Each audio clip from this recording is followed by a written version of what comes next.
Sanglah pada hari ini. Jadi di sini saya akan melakukan pemeriksaan kecukupan gizi pada anak berusia di atas 5 tahun. Di mana di sini pemeriksaan ini meliputi pengukuran tinggi badan, berat badan. Jadi saya harap ibu bersedia untuk anaknya diperiksa. Selanjutnya saya akan melakukan pemeriksaan inspeksi pada anak, di mana di sini saya akan melakukan pemeriksaan inspeksi menyeluruh dari kepala hingga ke kaki. Ini saya melihat pertama itu pada rambut, bagaimana bentukan rambut, kemudian melihat warna rambut juga, lalu pada mata, bagaimana apakah terdapat tanda-tanda jaundice atau tanda-tanda alinis atau tanda inflamasi lainnya, kemudian juga pada area leher dilihat bagaimana pergerakan tiroidnya, kemudian juga melihat pada bagian ekstremitas atas, jadi juga bisa dilihat pada bagian kuku. Di sini apakah ada tanda-tanda koilenitia atau tanda-tanda yang menandakan anemia defisiensi besi. Kemudian dilihat juga pada ekstremitas bawah.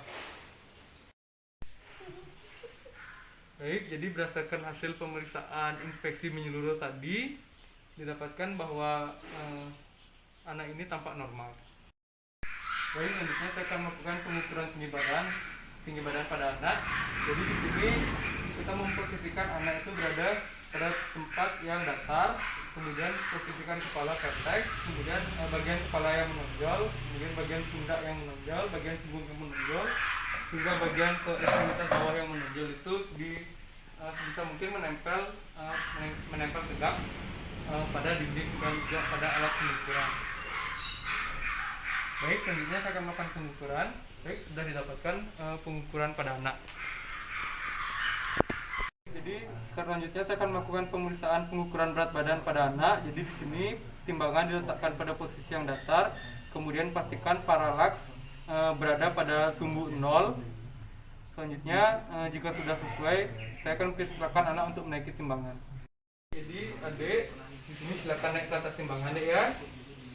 Jadi posisi badannya tegak, Dek, untuk menghadap kaca, Dek ya. Tolong untuk mengurangi pergerakannya, Dek ya. Tahan dulu posisinya. Baik, jika posisi anaknya sudah sesuai, saya akan melihat nilai yang ditunjukkan, yaitu saya akan berada di belakang anak untuk melihat. Baik, pengukuran sudah selesai. Baik, setelah dilakukan pengukuran tinggi badan dan berat badan, sekarang data tersebut kita gunakan untuk dimasukkan ke dalam kurva CDC tahun 2000. Mengapa kita menggunakan kurva CDC tahun 2000? Hal ini disebabkan karena anak tersebut berusia di atas 5 tahun dan kurva yang digunakan yakni khusus untuk berjenis kelamin perempuan. Baik, sekarang saya akan menjelaskan mengenai cara penggunaan kurva CDC tahun 2000. Jadi didapatkan bahwa data pasien perempuan usianya 6 tahun dengan berat badan 20 kg dan tinggi badan 115 cm. Pertama, kita harus memastikan bahwa kurva yang digunakan sudah benar. Pastikan bahwa kurva ini khusus untuk perempuan. Kurva untuk perempuan akan berwarna pink. Kemudian, sesuaikan dengan usia pasien.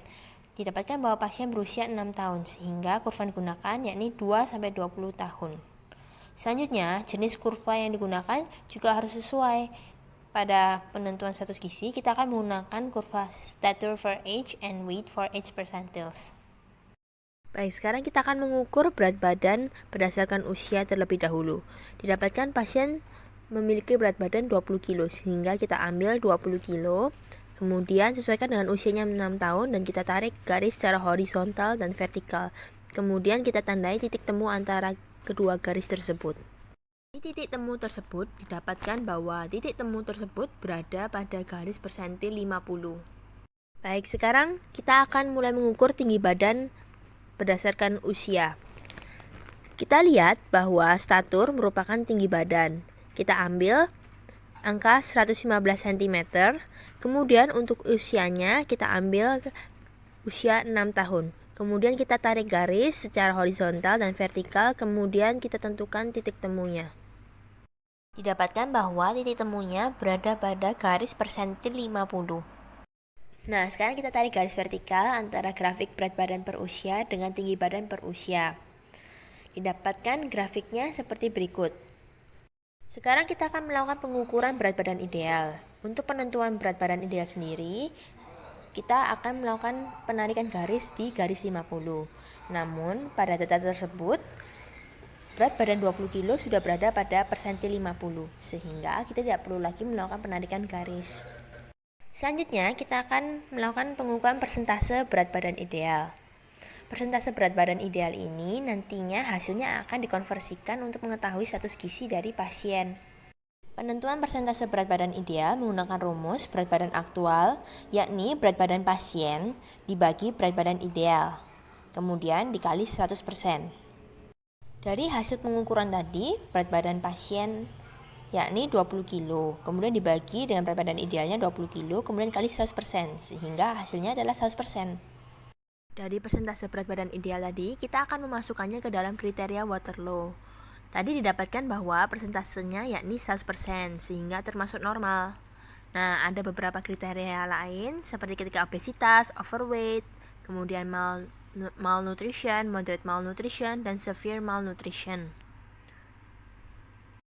Baik, jadi berdasarkan hasil pemeriksaan tadi, nilai yang didapatkan itu saya masukkan ke dalam acuan CDC.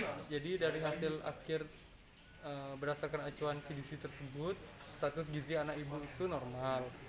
Di sini saya bisa menyarankan untuk anak ibu ini agar tetap dipertahankan status gizinya, untuk kemudian untuk makanannya itu sebisa mungkin setiap harinya itu mendapatkan asupan gizi yang seimbang dan juga asupan gizinya terpenuhi.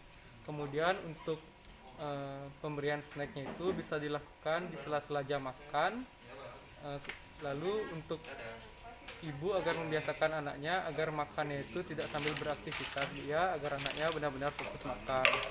Kontrolnya itu dapat dilakukan berkala setiap 6 bulan sekali, dan juga jangan lupa untuk membawa buku kontrol KIA-nya ibu ya.